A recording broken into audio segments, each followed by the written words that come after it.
Hello again, everybody. This is James Bartley, and you're watching and listening to the Cosmic Switchboard Show. We have a panel today, an August panel, with old friends Ben Gordon, Nathan Ciszek, and Dan Armstrong, who will be joining us shortly. We're going to talk about a number of key issues today.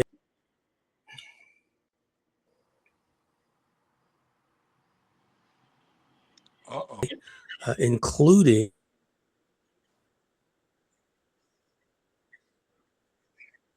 community, the movement, and one who has a vested interest in the subject has to negotiate as they seek information about this very critical issue. I'm just going to raise a couple of points and then I'll turn it over to our panelists here, and we'll just go around and talk about a number of issues. Let me see. Let me get into the chat here because we're using a stream that I haven't used before. Oh, hello, Katie Cat. It seems to me, and Nathan and Ben and I were talking about this before we started, the UFO community, the disclosure movement, the community of people interested in all things paranormal, it seems to me it's a target-rich environment. And for marauding aliens, for disinformation groups, for black ops, whatever the case may be, they have a ready-made target audience to try to infiltrate and insinuate themselves into. So what we see is all these people popping up, relatively new on the scene. They have a ready-made audience, and a lot of the discussion, a lot of the talk centers around disclosure about the White Hat movement, the Galactic Federation, what have you. And what we're trying to do is refocus. I mean, we're all for free speech, but we want other voices heard, because it seems to me and some of the others that the noise to signal ratio is radically increasing. Uh, the real hardcore info that we're trying to get out is being swamped over by a lot of this other stuff that we've been talking about, the whole white hats issue and what have you. So I just thought I'd throw that out there as an opening statement and talk about refocus and how about the movement, if you will, is a target-rich environment. And we're going to delve into other issues and solutions as well. So let me bring in one of our other guests, Ben Gordon, old friend. Ben, give your thoughts about what you see going on in our field. Yeah, it's very difficult for me not to make music industry analogies because I play music and write music. And if you would take the analogy of the way things used to be in rock and roll, a band like Led Zeppelin, The Who, early Black Sabbath. I mean, they had to rehearse, learn. If they didn't know theory, they had to kind of know how music was built from the bottom up. And there was an organic sort of bare bones purist approach to it. And in today's musical world, people can press a button and or use AI to create all this stuff really fast, and now they're musicians. The same kind of thing is happening in the spiritual realm. In the 70s, 80s, and things, you would read books and you would maintain a certain amount of skepticism. You would be very interested. And there were people that were such good researchers and so thorough and never jumped to conclusions. And you might withhold your ultimate judgment on these things for years at a time. I still will pick up a Carlos Castaneda book, and I don't care if his sorcerer teacher was real. The teachings are very powerful, but you don't make up your mind immediately. And so I kind of see the modern spiritual movement a lot like top 40 music in that way. And it's sort of hipster performance art, for lack of a better term. It constantly promises new updates. There's all these operating system parallels, this computer speak. We weren't raised by computers. the four of us when Dan gets here. We had a few decades where we learned through books, and we had sort of the natural environment. A lot of the contemporary spiritual influencer, hipster performance artists were raised digitally, and they think in terms of that. So it's always incoming wave, new updates. The sun is going to blast out new DNA light codes to everybody, and it's this idea that there's always something on the horizon, but it's the never now movement. Notice it's never about now, which was the fundamental basis of spirituality and connection for us, was to the highest way to serve creator, source, whatever it is, was to shut your mouth every once in a while. But we're in a very influencer culture, and everything has to be new and fresh, and it's coming next Tuesday or next Thursday. So that's kind of, those are the analogies that keep swimming through my mind about it all. Very good point, Ben. I'm an old school rocker as well, and and I see the exact same pathologies you're talking about and the parallels with uh, our field, as well as I can see it in the sports field too. One of the hallmarks of a communist Bolshevik society is the past is completely eradicated. You talk Right. to these young sports fans; they have no idea of the greats in basketball. You can't even watch modern team sports anymore because they're so fundamentally unsound. Our friend Dan Armstrong has joined. Let him get settled for a moment. Nathan, yeah, you want to chime in, uh, following up on Ben's fine remarks? Yeah, sure. Normally when I go to speak, my phone starts to go off, so that's what it is. I guess my neighbor will be calling me soon. But anyway, what I see is a near century long spiritual, political, whatever you want to call it, psyop that's been orchestrated on not just the American people, but the people of the world when it comes to the New Age belief system. I believe that it really started to get going. I mean, it's a very occult oriented belief system, and those types of belief systems have always been around. But it seemed like after the turn of the century, it really started to get moving. And I think that's when the extraterrestrial presence was most active, all by itself, acting alone at that point. And I think once we got to the 1940s to 50s, and some of these secret treaties were signed with the military, and then you have the privatization of the military industrial complex, I think that's when we started to get the military and the ET presence kind of coming together to shape this spiritual movement. And the purpose of it is to preserve the continuity of the government, whatever you want to look at, the government is. So from what I see, it's an emerging technocratic world police state. And I see that the New Age movement could very well be, and likely is, going to be crafted into the new one world religion that the Bible and others have talked about.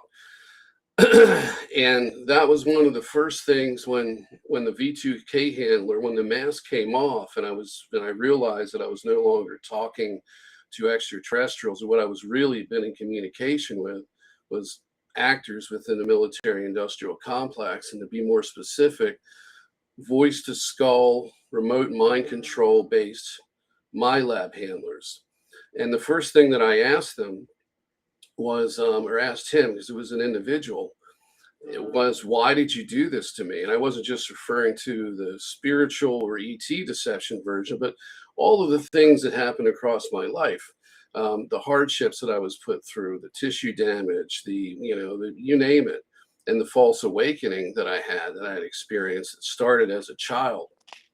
And I was told point blank, we did this to preserve the continuity of the government. Of course, then I asked, well, what government is it? Because it's certainly not the government of the United States of America that has a Bill of Rights and a Constitution. One that's supposed to respect human rights and to be a champion for liberty. And it's a technocratic world police state that they're engineering from behind the scenes. And they see this community as the biggest threat overall, because this is where the assets are that they're using. These are where the psychic or psionic talented are. These are the people that they worry about, because these are the agents of change that motivate the masses. And that is the reason it's so ripe for this type of infiltration and, deception. So, and it also is, it's, the narratives constantly shift. They're frequently recycled. And it's frustrating for me because I've been around for I've been doing research probably since I was a little boy, but I really got into it around age 14. So at 52, that was about 38 years ago. I have seen quite a few psyops come and go, predictions in UFO books and magazines. And then, of course, when the podcasting began, it was one short-term psychological operation after another, and it educated me, because in the beginning I wondered why these predictions never came true, and then I realized they were never meant to come true. They're there to be a pacifier, to kind of lead us on to the next thing. And what I see today is a very intensely strong manifestation of all of those factors. And what I see essentially is a community of people that have lost their way, and that are being led down these erroneous psychological operation type of deceptions, where people are being conditioned to accept things that are, frankly, unacceptable, such as the war in Iran, for example, where we're told that it's really not about creating a global government, setting up a Middle Eastern trade bloc, and rearranging the global chessboard, as well as the acquisition of resources and other things, including the Greater Israel Project. It really has to do with remains of giants and stargates and the esoteric nature of reality that the government's covering up. That's really why we're there. And for those people that have lost their way, they're not God-centered, heart-centered people. They're easily led into these deceptions. It's like, it's like the candy of the deception, because they get to listen to this fantastic stuff. It puts their heart further asleep. It separates them more from the creator. And what they do is they lack the feeling. They lack the connection with other human beings and the world abroad. And the end result of that is the very people, in my opinion, that can be making the most change continue to fall or slide down the slippery slope of apathy. And that's what I'm seeing. And, after spending a few days at a conference around the people in this community, you can't find a group of people that are more tuned into the spiritual side of reality. And you can't find a more positive vibing crowd of people.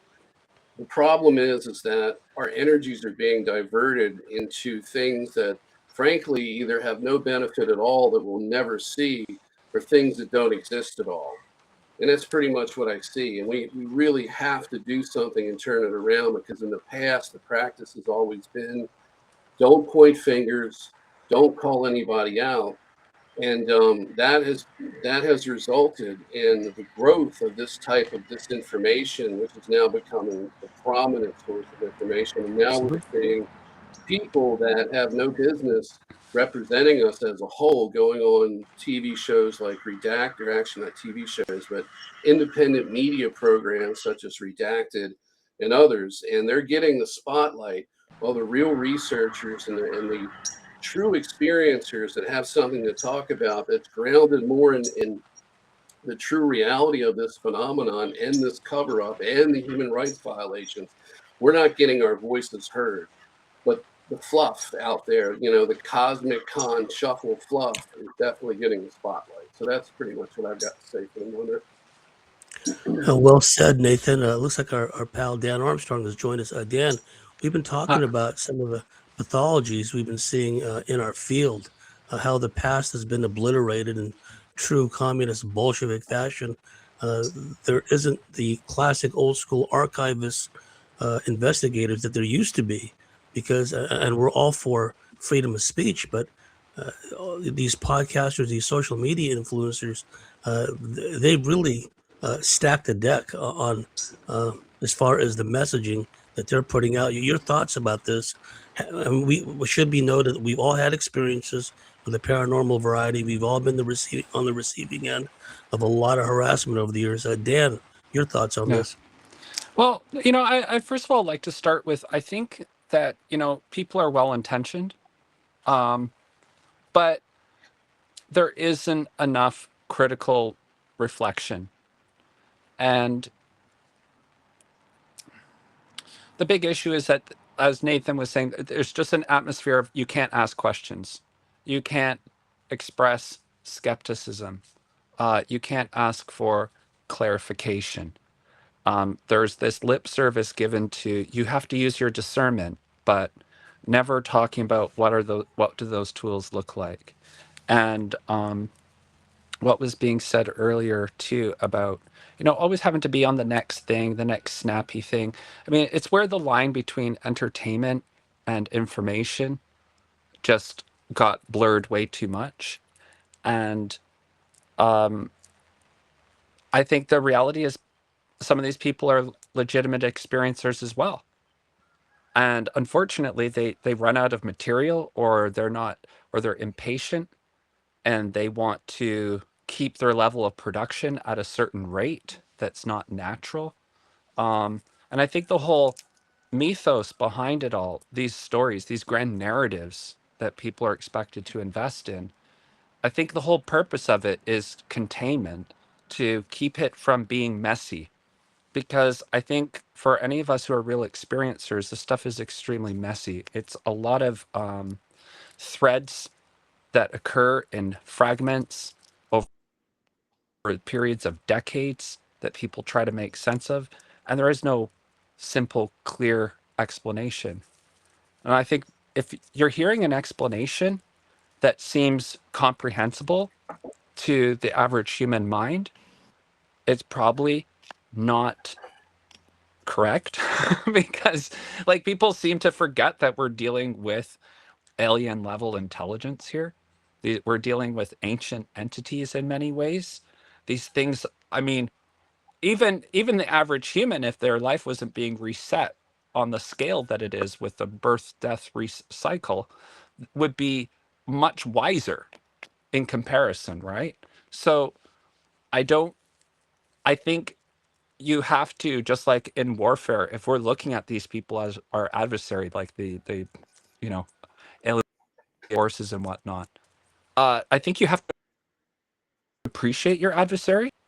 And "Oh, I know we'll win," and this and that. It's like, no, I really take the points from like the 1980s series, TV series V, where they want to get serious about studying and understanding how they work, that they understand without understanding how they really work and having actual some real data points and science, they have no chance of actually tackling this on. And I feel like with the current approach that's used, um, that we don't have a chance of actually turning this around. I think that the hardest part about all of this is it's a challenge for us as people, as humans, to really get down into the nitty gritty and the hard stuff.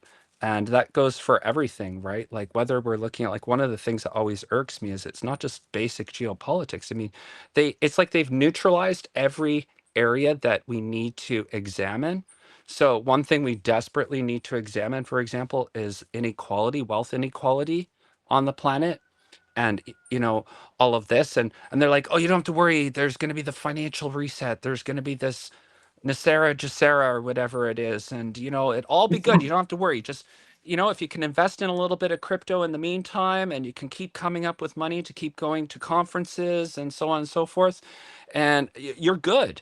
And I think the problem is, and the thing that nobody wants to face is, the only thing that's going to get us out of this quagmire of where this world is currently is that we actually understand the real problems in this world, while also being informed that they're not purely human influences that are guiding it, but not letting that preempt our ability to analyze the structures and find real leverage, real agency, so that humans can show that they are capable and that we can manage things, and we don't need these other things to do it for us. Oh, well said, Dan.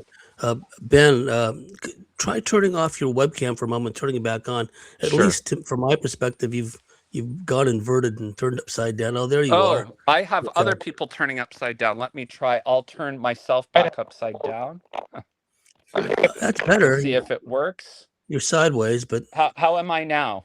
oh, you're good. You're good. Okay. Oh, All you're right. I'll okay. use it this way and I'll have to hold it. But yeah, and I'm sure this is what a lot of people have seen, but I get frustrated because it's almost like, just keep investing in the political class. Just be very reactive against everything. Well, simultaneously, you're supposed to be like, oh, I'm in the know. I'm in the privileged class of people who know what's really going on. And we, from what we see, like what we've even talked about, James, like, well, how much do you really know? Because you were commenting, for example, people are commenting on, say, the deal in the Middle East at the moment with Iran, and they act like they know what's going on without actually even understanding base 3D geopolitics and the history that's involved, right? So that's my concern. And what it is it is like the old Marx line of religion is opiate of the masses. Well, I think cosmic disclosure is the opiate of the 21st century malcontents, that they can tell something's wrong, but they don't want to put in the effort to change it. That's right. And one thing I've observed also is the best disinformation, the best psyop plays on not only our own expectations, but what we would like to happen. The desired outcome that I think we can all agree on. We want a better future for ourselves and our families. So the kind of clickbait deception lines that are thrown out, if you will, are all based on this kind of feel good Pollyanna uh, happy future. And like you said, a lot of it has to do with kicking the can down the road. I see this in some of these interviews, and honestly, call me jaded, call me cynical. I can only stand a few minutes of these things where the discussion starts, and the Galactic Federation had a meeting with the White Hats, and they decided, well, it's like, what does that even really mean? The Galactic Council had a meeting with the White Hats. It's founded on a number of unfounded assumptions.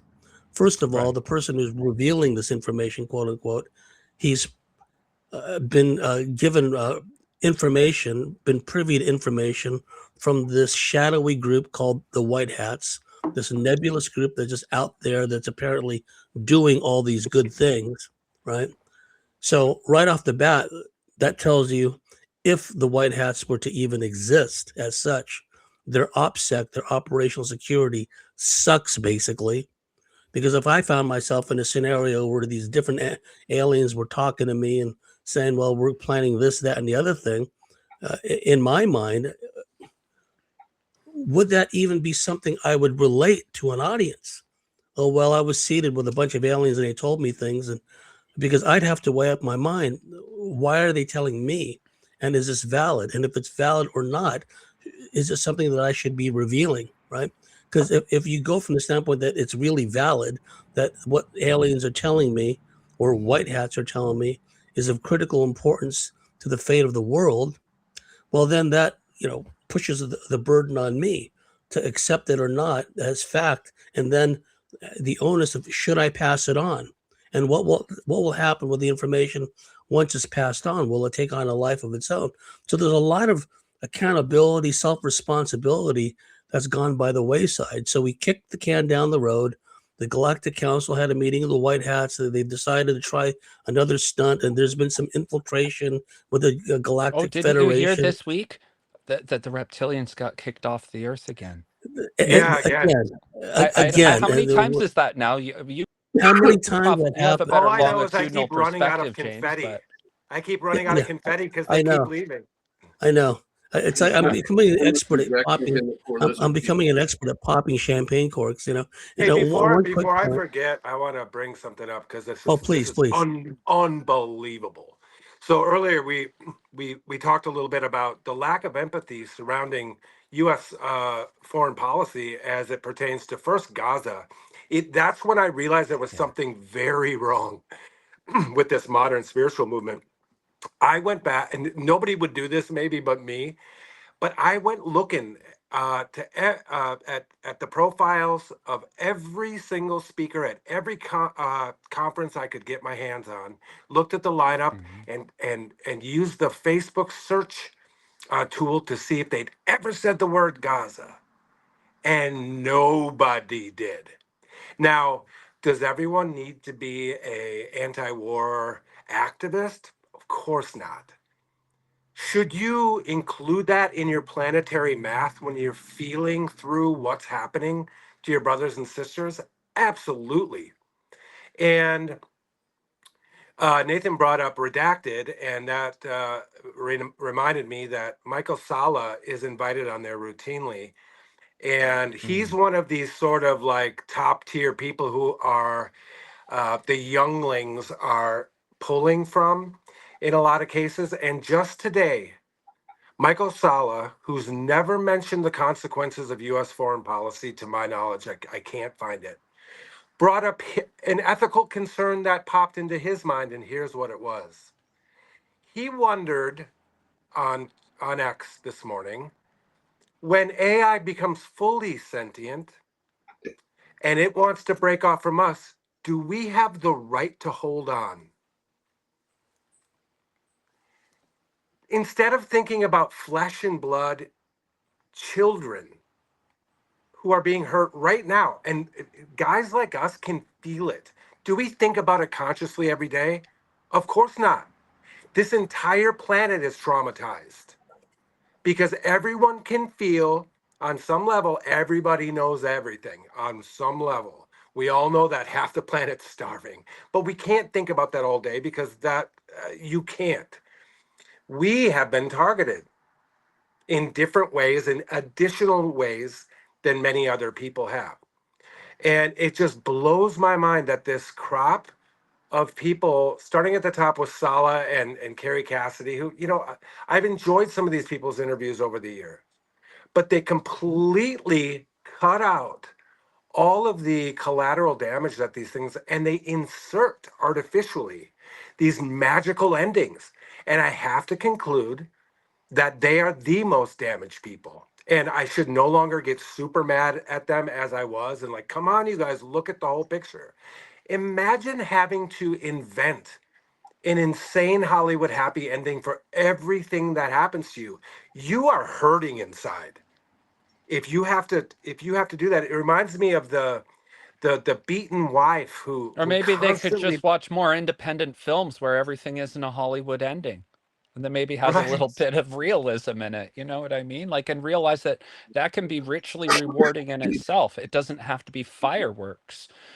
Like your whole point, like with spiritualities. Sorry, I didn't mean to cut you off, but it, Oh, it it please. disturbs me as well, though, that people claim to be advanced souls, channeling archangels and all of this type of stuff, and yet don't even consider the implications of what aerial bombing campaigns do to civilian populations. And when people like Michael Sala are professors of political science, there's an even greater burden to be aware on a professional level. And borrowing your academic credentials and then cross pollinating it to a completely unrelated area that's speculative is also a bit of it's its own weird appeal to authority, right? But my thing is like I get upset because these people, I get it. We need a respite, like you said. We don't need to always think about the horrible things. We need life for living in order to really endure this. But I have a problem when the same people who are condoning um, aerial bombing campaigns and wars also think that they're being spiritual by going to Hawaii and swimming with the Well, not dolphins only if you that, go and and do not whatever. only And they don't see the disconnect there, and that I find very no, troubling. and I'm glad you made that that point about the dolphins and going to Hawaii, because the very people who put on that conference, my falling out with them had to do with me see, I noticed these problems in the community, and I started swimming around the edges of it and testing to see, wait a minute, are these people acting the way Biden supporters acted during CB19? Because it kind of seems like it.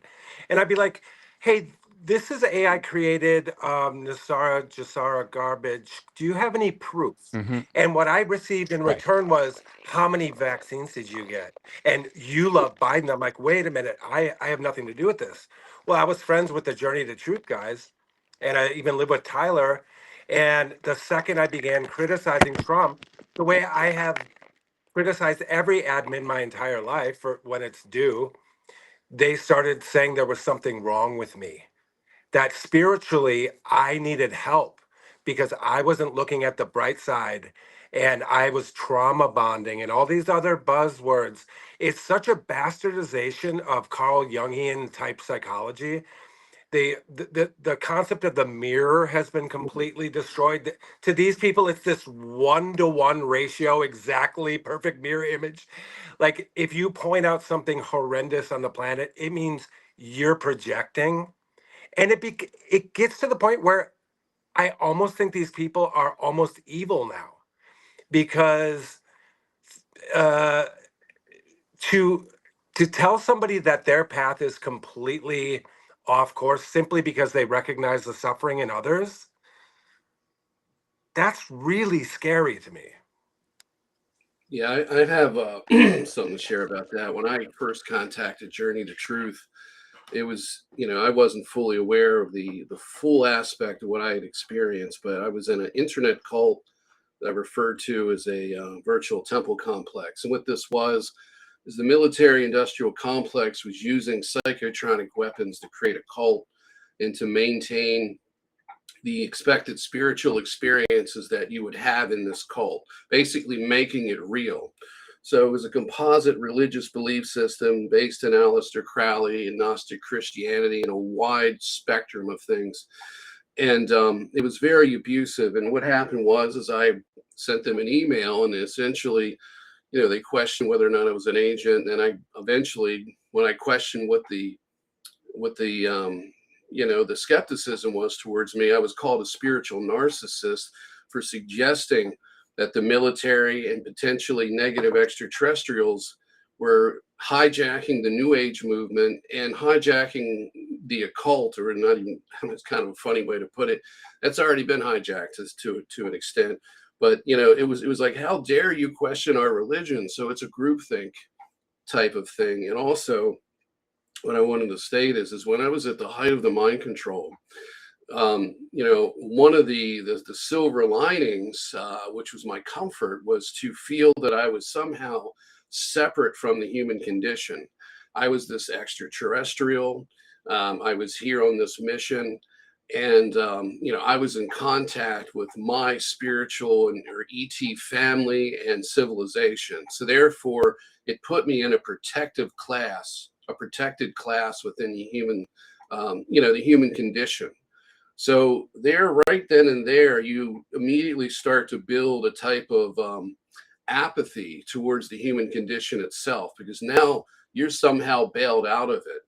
And then it builds upon that, and it builds upon it. And eventually, if you're in a situation where you're not going to get shadow banned like the rest of us, and you're going to have money thrown at you by people that either don't understand what they're, participating in, and they have money to throw around, or you have people who are having nefarious agendas who want to support this because they're connected to letter agencies and so on, you're going to get every door flung open for you.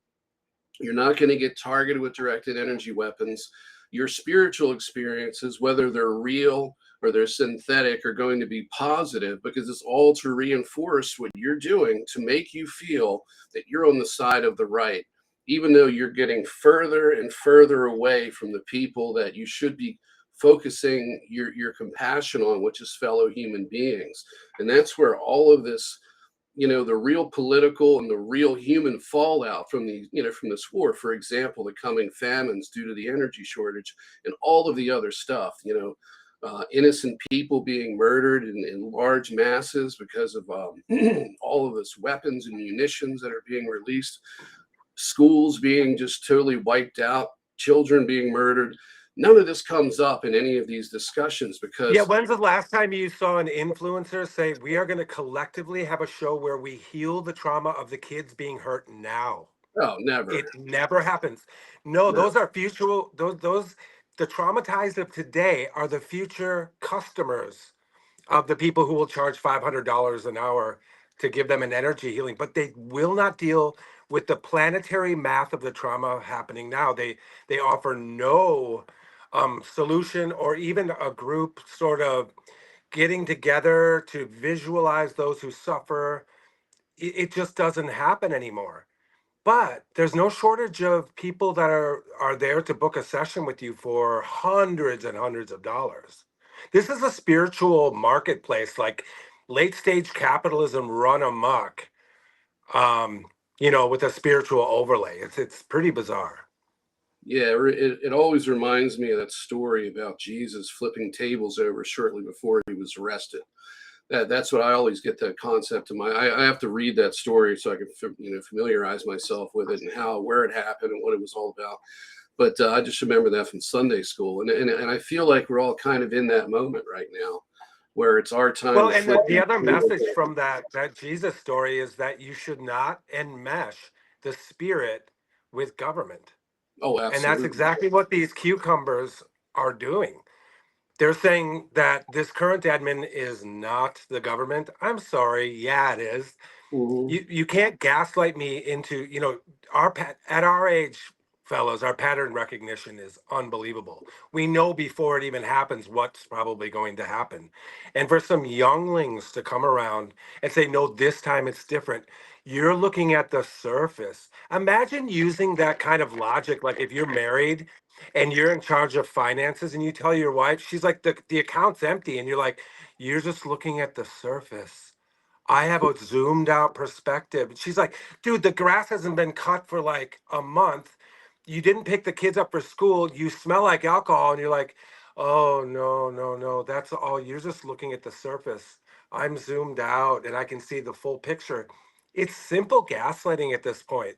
Like the military industrial complex has gotten stronger. We're losing ground.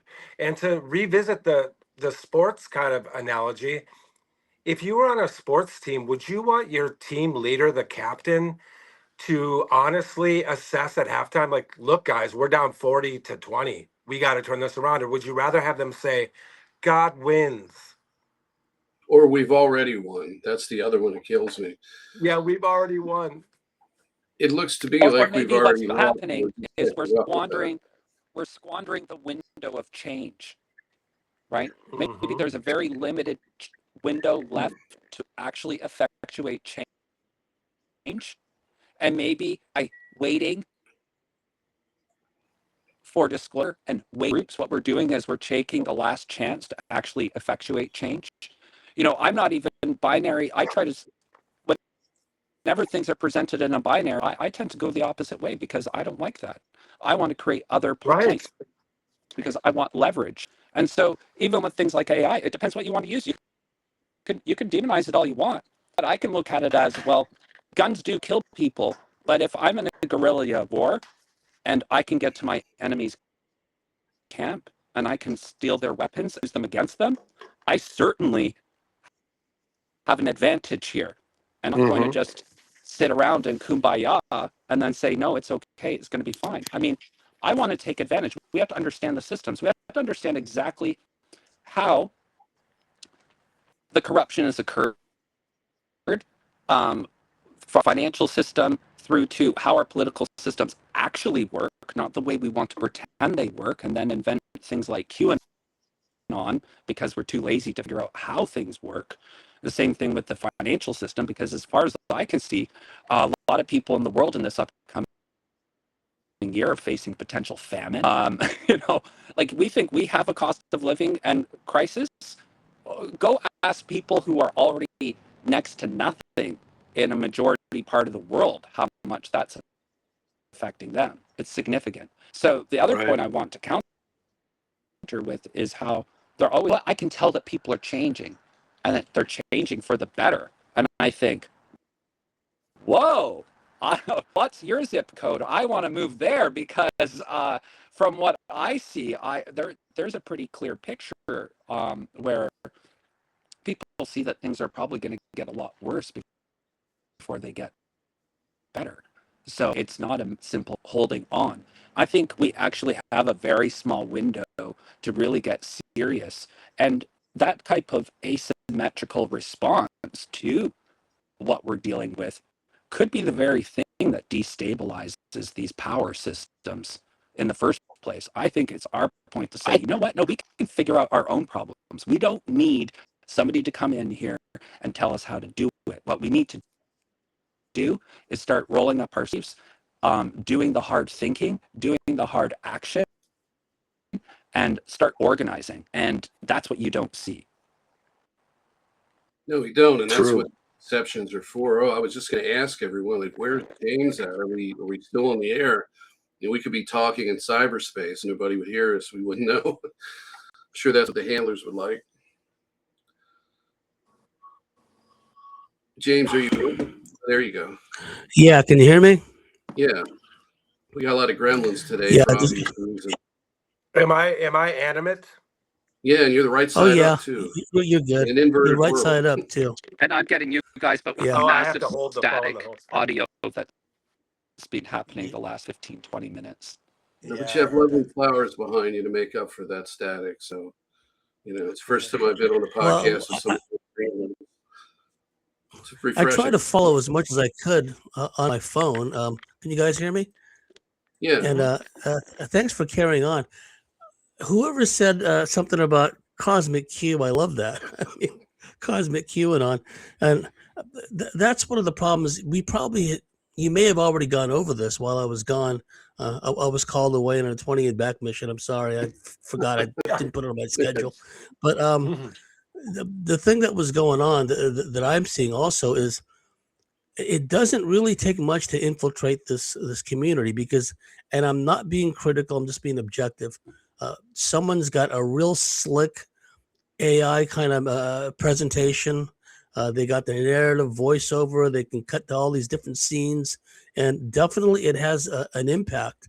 The audio visual display. I mean, Ben is an old school rocker. He remembers in the old days when bands just hit the stage, and then along comes YouTube with the Zoo TV, and you're just like being inundated with all this multimedia, and there's nothing wrong with that. I wish I had the means to do that. I had the know-how, but what's happening is the substantive issues, the key core issues, are being sublimated to these narratives, these feel-good narratives. And we were talking about refocus, and very quickly, I don't want to go too much into it. I want to get your input.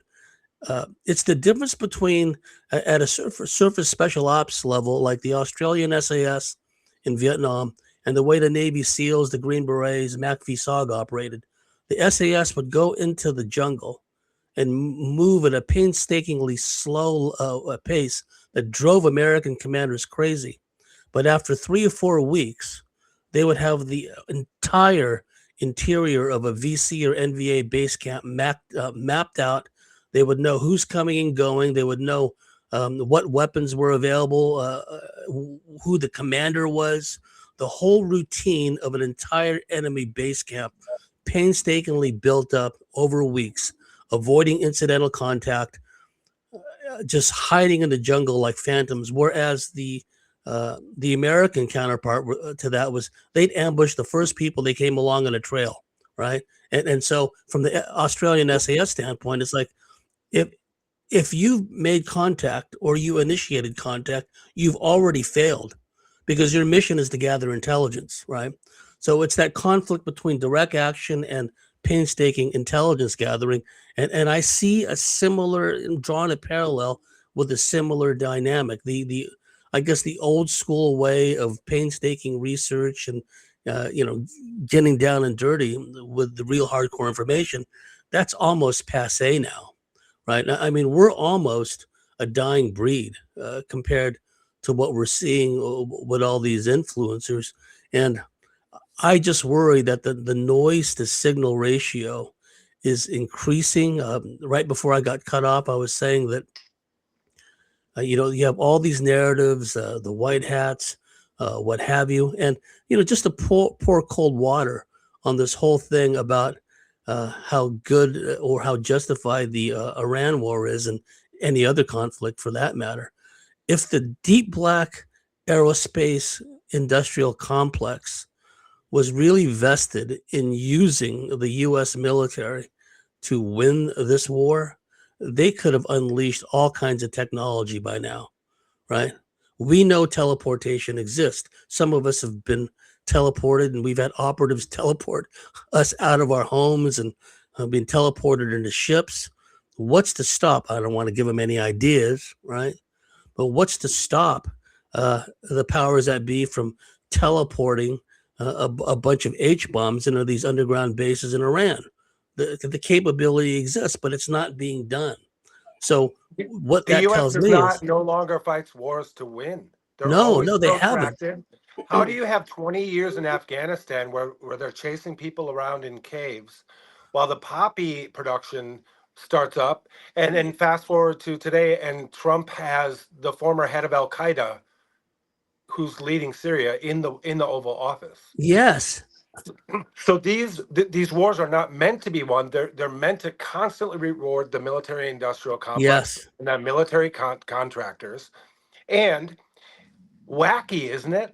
How the same WEF everybody was complaining about from the right perspective just a little while ago, the very same goals are being met through this war and the attack on yes, energy supply. So we're getting the exact same output that we were getting from the left, the so-called left of the political yes, spectrum during CB19. Now they're doing it in a different way. It's another way to stop mobility, to stop energy flow. And the Q adherent type or Q adjacent people can't see these enormously simple to see parallels. no, no. That's the Yeah, point. just a quick point is because there's a tendency to always look for some deeper underlying esoteric meaning instead of the very basic uh, geopolitical facts on the ground. We know that there's an alien force controlling this planet, working through their hybridized minions on the surface, right? So when one zooms out and looks at it from that perspective, we can see how this whole global map is being reshaped, and all these different sectors that Ben talked about, the energy sector, the military sector, it's all trending, going in a certain direction, and yet we're just supposed to accept all these narratives, the white hats, what have you, and just accept it because it's all it's all well and good and justified. And who are we to, pour cold water on that whole subject? It's a form of pacification. If one has studied what the CIA and the military has done in all these different countries in the third world, these pacification programs using NGOs and using armies and military psychological warfare, etc. The exact same thing has been done, and as someone pointed out, I think Dan did that, uh, or Nathan did that. Our field is critically important because we're where the rubber meets the road. They're ignoring our message when we've been on board the craft. We've had the experiences. We've been taken to the underground bases. We've been taken off world. But instead, you have this whole bevy now of all these people with no reference to all the critical work that's been done in the past. It's in true communist fashion. There's a line of demarcation, and it just everything forward from say the Tic Tac videos on. And your thoughts on that, guys? Great questions and great comments from our viewers too. Thank you so much. I guess I can go on this one. Yeah, I've seen the same thing unfold that you just described, James. They're rewriting the past. I get frustrated when I watch Ross Coulthart talk about these subjects and other people that frankly aren't qualified to do so.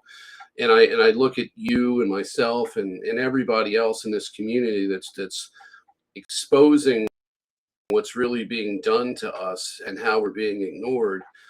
It's that in itself is a crime against humanity. It's a crime against all of the victims of these Milab programs. And again, and and all of the people across the world, which is really every single soul on this planet, is a victim of this alien ET occupation and this exploitation of humanity.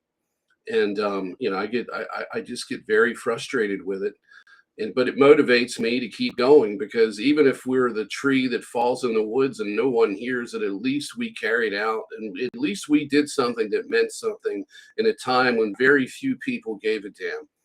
And so I really don't, I don't have a solution to this other than we just keep persevering. But this is the environment that they have managed to engineer, which is one where the truth gets hidden and the lies mixed with truth, or what is put out there as facts. And they're painting an artificial reality. It's a simulation. It's a nested simulation of the mind. Not only are you're reduced to 5 senses in this world, and your psychic abilities are cut off or severely reduced, but everything that you learn from womb to tomb is completely compromised.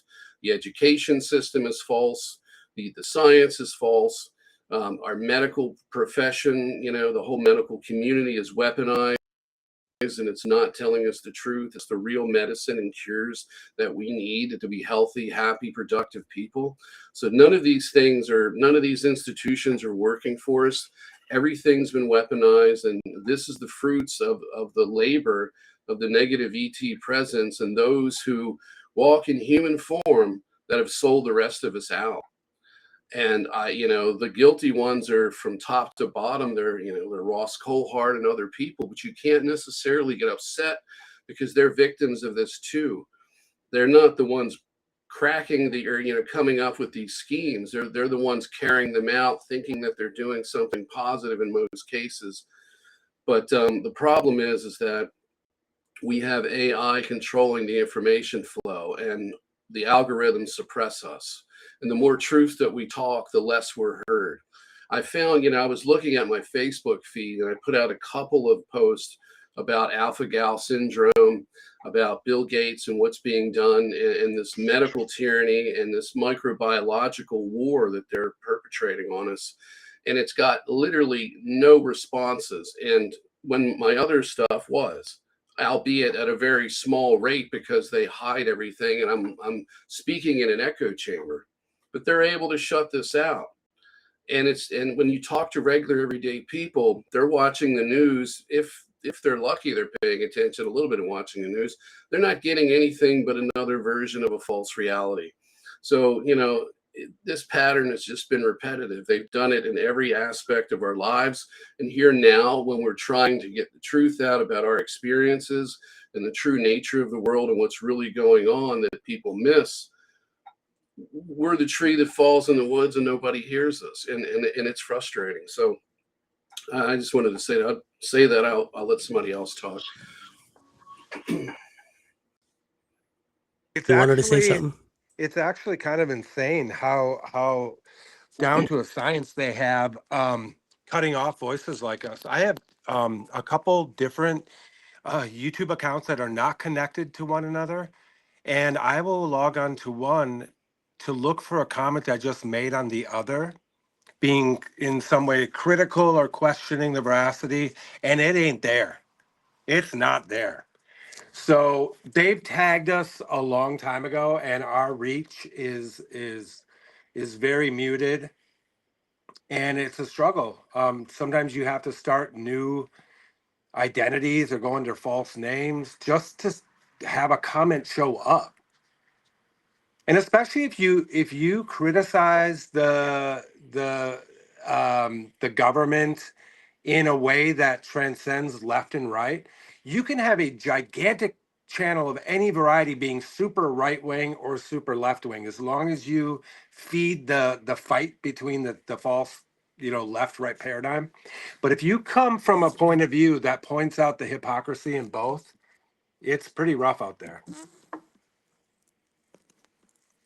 Dan, you wanted to add to that or anything else? I don't know if Dan's frozen or not, but if so, he'll come back in. And we're going to take some questions from the audience. Thank you.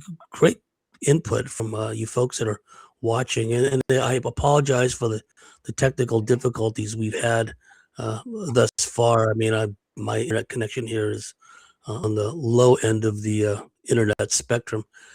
And one thing that I'd like to do is help people to refocus on what's going on. And I'm open for suggestions.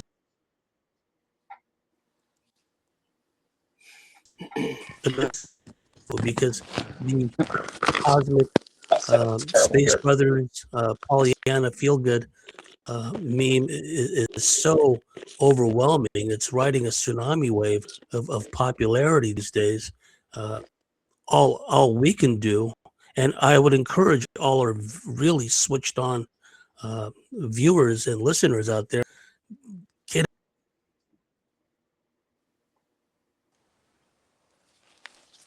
get people back to the core issue. I'm all for core issues, reptilian abductions, the military alien connection, what have you. Those are core issues, and we were the ones. We were the test pilots in all this, because a lot of us. I don't know how many of you realize this, but Ben Gordon is a survivor of the COVID protocol. Try to protocol existence. He woke up and he was in the process of being protocoled to death, right? And he literally pulled the intubator tube out of his throat and pulled off all these IVs, walked out into the hallway of the hospital. It just shows you how desensitized the hospital staff was for a guy who managed to like overcome their depredations. But anyway, so yeah, your thoughts on how to refocus, and also please, those in the audience, please drop some questions, and we'll go from there. I think, James, even if we're more like, well, let's look at it like it is guerrilla warfare. We develop cells, right? And you have like particular aims within it. Like, why not have like any business? You go to a board meeting, what happens? There's issues that are discussed. Okay, who's going to tackle that issue? Okay, you're going to be the working group on this. Okay, you're going to be the working group on that.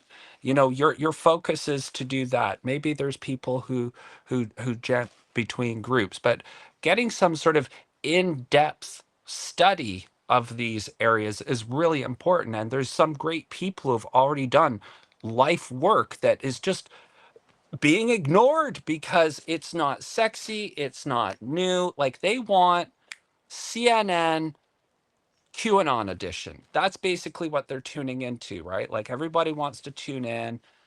I want you to make sense of the big scary news in the world out there. I want you to reframe it in a way where I can feel good about myself and I don't need to worry about it. In fact, I'm actually very advanced.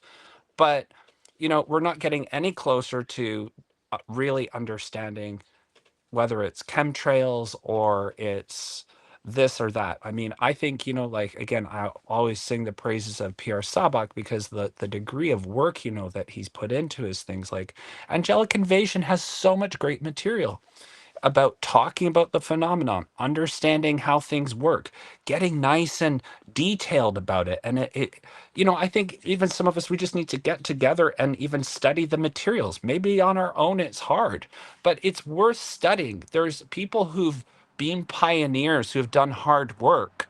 We need that. Even James, I think, even if you could come together with a reading list for people in terms of like, these are the must know cases in ufology. Like, you don't get to, it's like a driver's license, graduated licensing. You don't get to go on the big highway until you've had your learner's permit, and your learner's permit and all of this requires that you have sufficient knowledge.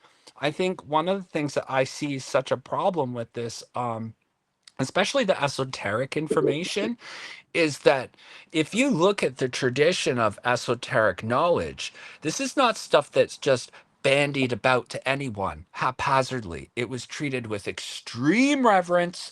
You had to show a disciplined life as a scholar, as a spiritual ascetic. Like, you really had to do it. And maybe at 40 or 50, you got to have access to that information. But you're getting these kids now, and that is oh, yeah, I'm just going to throw some Jordan Maxwell on TikTok. Now I'm learned. I have the deep knowledge. And I feel like it's like it's playing into the occult's very premise of saying, you see, we can't trust them with this information. This is what happens when this information gets released to the masses, which is maybe the same way that they're going to say people aren't going to be able to handle things like understanding more about the nature of our reality in terms of how the apex predator has been influencing our history for millennia. I mean, if we can't handle the little stuff, how are we going to handle the big stuff? So they're justified in it's this beautiful little irony and paradox and everything that just works itself in, where you could see the elite saying, "You see, this is why we can't do this stuff."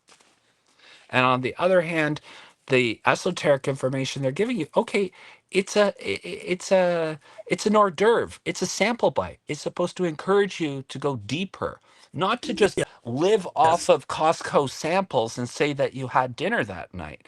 That's what they're doing in terms of the equivalent of knowledge. Well, what I see sometimes, Dan, is say someone has read Isis Unveiled. Suddenly they're an expert in Madame Blavatsky. Suddenly they're an expert in spiritualism. And then they have to parade their knowledge. They look at me, I know these things, right?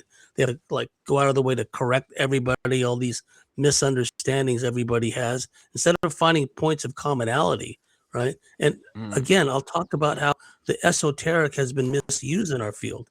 It's been used in lieu of on the ground research and understanding of geopolitics and what have you. Dan, it looks like you're changing position, but we still got you on. Go ahead if you've got a comment. No, I just, No, you no, just I know didn't when mean you're, Dan. I didn't mean Dan. I sorry, mean Ben. Bob. Sorry about that. Sorry, go ahead. Yeah. Yeah, well, again, it's a soundbite culture now, and all the buzz phrases. And I feel like prayer emojis have replaced a lot of the discipline. I mean, literally, someone says something feel good online, and it's this vertical line of prayer emojis that goes down like 3.5 pages. And it's this real quick kind of, ooh, that feels good. And people will use terminology like that resonates. Well, you know what resonates is something that feels good. And they don't realize that they're getting spirituality is turned into dopamine hits. It's literally something that feels good, looks good, real quick. Ooh, I just got a tingle. And You know what there's would a thing, resonate too? Going to a Third Reich rally, because they got all the propaganda and all the things to be like, wow, this feels really something. Like, yeah, you're going to resonate with the energy that's being built. It doesn't mean that it's necessarily something good. And right? this And is the there's problem. there's This is where the lip service to discernment is like, what do you think that the kid who's being talked into going to war isn't resonating with the propaganda messages being sent out? Of course they are. That's why they're so brainwashed that they're willing to go kill themselves for right. this propaganda. And so there's just like there I think one of the biggest things that you learn with discernment is, what's scary is when things do resonate, and understanding the difference between resonating that's appropriate and sending you on the right path, and the resonating that sends you on the wrong path, Right, because because there's the a world isn't full of like curly mustache villains in top hats. It's not that easy to identify. right, and then in the same manner by which we all understand that loosh, if you want to use that term, is harvested, that energy can be redirected to those who are carrying the message that the controllers want. They can be given the same kind of almost drug like sensation when they carry the message, the false light, the white hat type of information. And you will see this. You will see this in the comments section under a video where someone like a Elizabeth April or a Lily Nova type who said, Trump is here fulfilling his destiny as, an off world alien disclosure president, and they'll talk about how they dreamt of Trump, right? And in the comments below, you will see people like, I dreamt of Trump. I dreamt. Well, guess what? Tech is being used against these people. And I know this is true because in 2016, little old never voting me keep, I'm like, not doing this. The most hilarious campaign season of all time was the Trump, Trump coming onto the scene with Hillary Clinton, which I knew everything about the Clintons. I knew every single scandal. I knew the names, the dates. I knew the name of everyone they killed.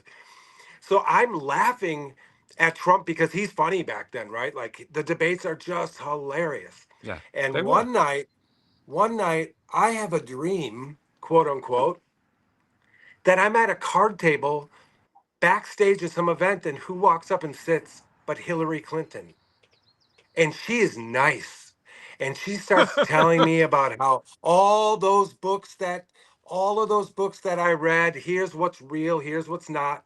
And I woke up and I go, that was some BS, because I knew everything. But it took me days to undo the overlay that was placed on. I was advertised to, and that same tech that was, and we know that they can advertise through dreams. We know they can beam stuff into people's heads. They're beaming this stuff into people's heads about Trump and the White Hats and Q.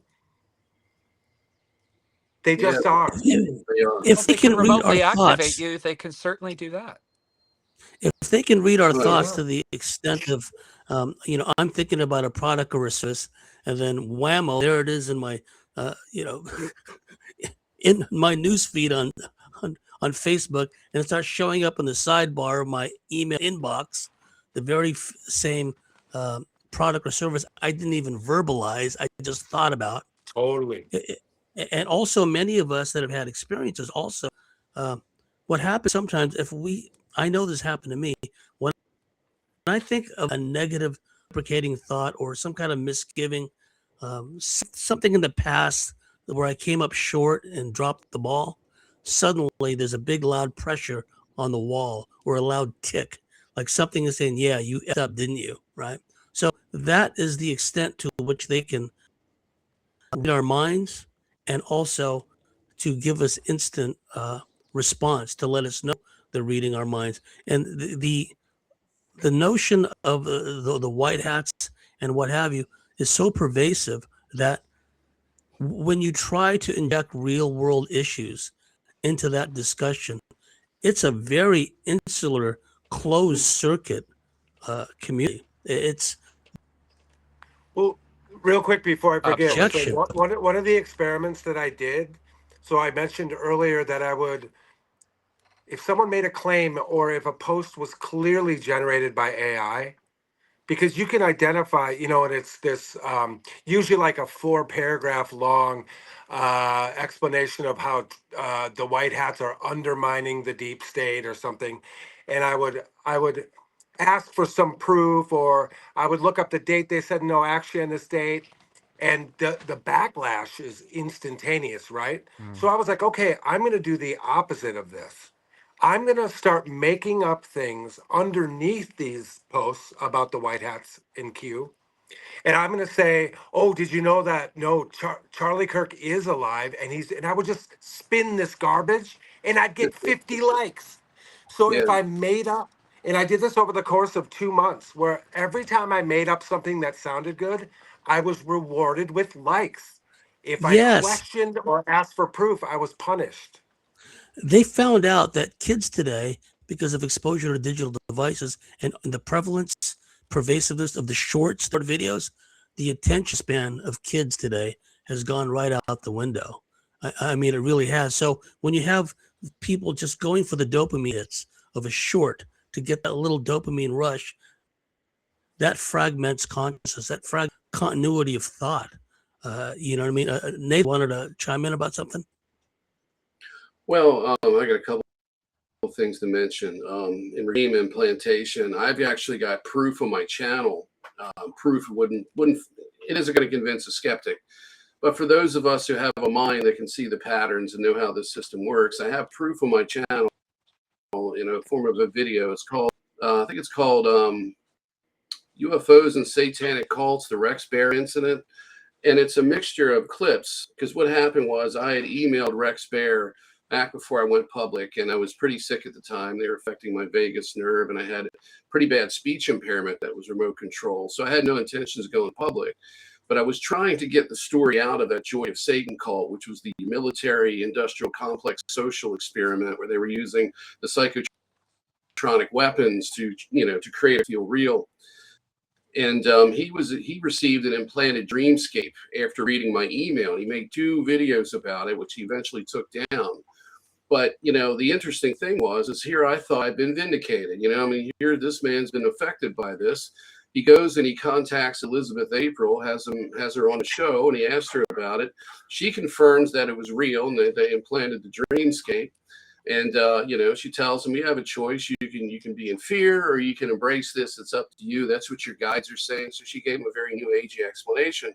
But it was like the parting of the Red Sea, because at that point I had something to substantiate, that I've been going through something I don't fully understand, but at the same time, nothing to do with me. He was touched by technology that he didn't want to mess with, because frankly, who does? If you haven't been exposed to that and you just got exposed to it, it makes you a TI by default. So get the hell away from it. I can understand that, but not when you're trying to get out the truth and you proclaim that you're trying to fill the void of the corporate media, where you don't get the truth out to the public. So where's the intestinal fortitude there? But frankly, the response from the disclosure community was essentially like parting the Red Sea. It's like, get away from this guy. He's got some kind of spiritual herpes, I guess. So here I was with an inconvenient story, basically stating that, hey, the military or the negative ETs can create cults. They can socially engineer us in deceptive ways using mind control technology. And I go into a community that should know about spiritual deceptions, should know about mind control, and should know about counterintelligence ops, and yet they wanted nothing to do with it because they were immersed in the woo or the excitement of these fantastic stories, and also the whole pseudo spiritual side of it, which I began to realize through my experience was being engineered. And of course, they didn't want to go near that.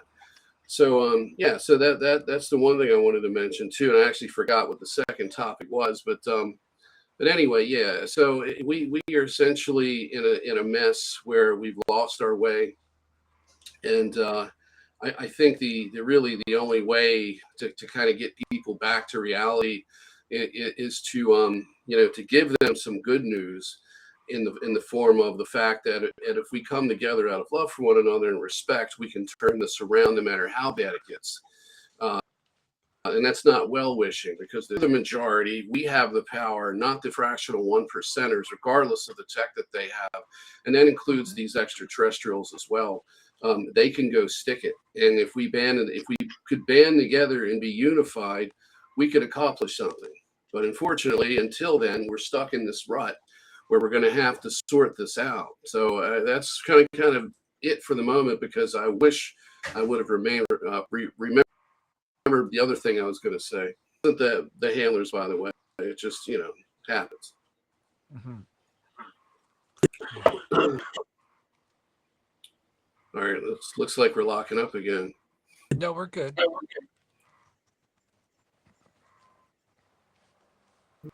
Yeah, the point I want to make, I said this to Nathan, and I think to Ben before we started, that if I wanted to write up a convincing legend, like some new whistleblower, whatever, right, based on our collective shared understanding of this, my own personal experiences, and add in some fluff of the white hats and what have you, that person who I wrote a script for will get instant access to all these different shows because of the messaging, right? The distraction away from the core issues to this whole feel-good kind of issue. Now, K-Cat and others have been making some great comments in the comment section, and the clue, guys, instead of real serious down and dirty investigations, we're seeing this short well, I remote viewed this, I remote viewed that. The Atlas 3-1A was a Rorschach a blotter for this, where all this input, oh, well, it's like Drake coming in, oh, it's another viewer will say, well, it's the Galactic Council sent in to meet with the White Hats. I've known some world-class remote viewers in my time. They simply do not operate the way a lot of these people online do. And what are your thoughts about that? Because what we're seeing, it's not substantive. It's not something you can do. It's all speculative and conjectural. Yeah, would you mind if I go first? Because I got something Yeah, burning please inside. go ahead. Okay, I interviewed Courtney Brown a couple times with Rob Cahill on the Typical Skeptic podcast. I'm familiar with how remote viewing should be done with a military protocol where you have somebody assigning a target and the remote viewers aren't aware what the target is, because that's what you would call psychic front loading. So the more you know about the target, the more corrupted it can potentially become. I've only done remote viewing once, and when I used mine, I could see the image become like just mishmashed and morph into something that it wasn't. But when I blanked my mind, I could see what the target was, and I got it correct the first time. What's interesting to note here is how this stuff can be obfuscated. The site had at least 3 remote viewing research studies that I found. 2 were on Jeffrey Epstein's murder. They had to do it over again. Both times they got conflicting answers. And the third is MH370, the one at the flight that disappeared over the Maldive Islands that may have been landed at Diego Garcia or was shot down. They had difficulty remote viewing that, and they got unsatisfactory. These are the biggest cover-ups that they're doing right now. As far as their activity and their, the amount of trouble they're going through to obfuscate any remote viewing. I interviewed Tony Rodriguez on the Typical Skeptic podcast with Rob as well. And we talked about doing remote viewing experiments on his Patreon channel, to where one group was obfuscating the ability of the other group to remote view, as far as creating a type of illusion for them to remote view and actually report on, as well as blocking their ability to see anything. So if amateurs can do this in a social experiment or viewing experiment through a Patreon channel, then what do you think that can be done with extraterrestrials, advanced technology, augmented people, augmented assets within these programs? And, all bets are off that anybody, especially who's on the radar, who's being targeted with remote mind control, is going to be able to get accurate information, especially if the remote viewing completely aware of the target. So, all bets are off. So, when it comes to remote viewing, take it with a grain of salt, because unless there's some supporting evidence of this, we're in the dark and really don't know if we're seeing something accurate or not. So, There has to be that's the big issue. There is, and there has to be an unbiased perspective. If I'm a remote viewer and I'm going in with a mindset of, like, the White Hats exist, that they're in comms with the Galactic Council, etc., whatever I remote view will be tainted if I'm not staying in neutral buoyancy, if you will. Whatever comes up in a remote viewing, my own or someone else's, is going to be tainted by my biases. Ben, did you want to say something? And I just wanted to add in Go there ahead, Dan. that the same principle, I think, applies to people's testimony that they're giving, James, in a lot of these shows, right? Like, if you've already been front loaded with all the language, portals, stargates, this, that, the other, and this whole basic cosmic backdrop, and then you get hypnotized, and then you report, after you've watched several hundred hours of this stuff, you get hypnotized, and then the person hypnotizing you is leading you with questions, like Nate was saying about, like, if you do a truly blind target or not. And then that person then goes on a show, and then they're reporting their experiences as if this is like a natural level recall, the types that you and other guests that you have on and all of this and myself have. And they have this long continuous, like, narrative and the details and this, that, and the other. And then it's just like this perfect feedback loop, right? So there's it's it's really difficult to like they're not announcing beforehand, okay, this is the protocol. Like if you want to act like something scientific, you have to write out the whole protocol of what you did and for each session.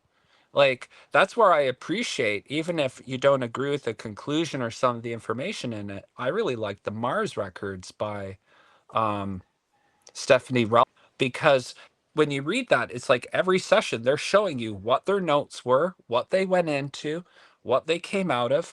And it's like you can make of it whatever you want. You can believe them, not believe them, or say, you know what, I really like them. I don't know if I'm quite into the same Christian angle they are, whatever. But there's something that's sort of transparent for people to work with there. But you don't get that with all this other stuff. So whether it's the remote viewing, it's channelings, it's supposedly testimony that's people aren't being told was given under hypnosis, and the hypnosis was being guided by somebody who has a channel that has a vested interest in doing this. There's just too many problems with that to be credible. And I don't understand how people want disclosure if they're using such uncredible methods. Like, if you don't have something that could sniff up to the standard of what you could submit as evidence in court, then what are you bringing to the table? You know, like, and that's where I think we just have to go through, and like you said about the archival work, you know, I think there's actually already publicly available a lot of information about how things actually work. You know, it's amazing if you actually dig how many people are experts in different areas, and you can know a lot without having to go to these exotic methods like remote viewing. And Well, that's just not being done. it provides our low attention span, internet raised culture a. I mean, they don't use this language in their own heads, but it's a fast track or a shortcut to divine information, right? Right. Like these people, when I have queried some of these instant starseed types, they don't know the names of any of the like baseline experts in any given field at all. They don't know Hmm. any journalists. They don't know any actual nuts and bolts scientists. They don't know the history of anything. And it's just really indicative of the culture that we have of instant gratification. And if you look good and you're wearing a halter top and you share good starseed news, you're going straight to the top, baby. That's all there is to it. That's Hmm. why there's so many of these like young kind of pretty girls that like, all right, man, like really? And of course, it's all good news almost all the time. And when they mention, I'm sorry, but when I do my planetary math, when I really think about what I knew since the time I first picked up Gods of Eden and listened to David Jenkins and the real hybrid program and what this really looks like. And then I factor in the fact that we're living on top of like a robot kind of litter box with all the metals that are infesting in our soil, and it's coming through the trees and drying them out in the chemtrails. It looks a lot to me like there's still uh, an alien takeover. Not to mention the fact that we've got nano assembling itself in the bodies of 70% of the population. And this looks to me, it smells to me, it feels to me like a takeover of some sort of uh, alien AI race of this planet, because I don't see people becoming more human. I mean, you No. accidentally flip through the channels, like if you ever do watch TV and Little House on the Prairie's on, and you're like, oh my God, I just cried. Because there's all these like heartfelt, like really human, like baseline emotional stories. And then you try to even follow a modern show and how disconnected it is from human emotion, how digitized. Yeah. I found a book in Philadelphia in 2010, and I bought it based on the title because I thought it was funny at the time, and it wasn't funny. And it was called Four Arguments for the Elimination of Television. I know And it. it was, and yeah, that book is amazing.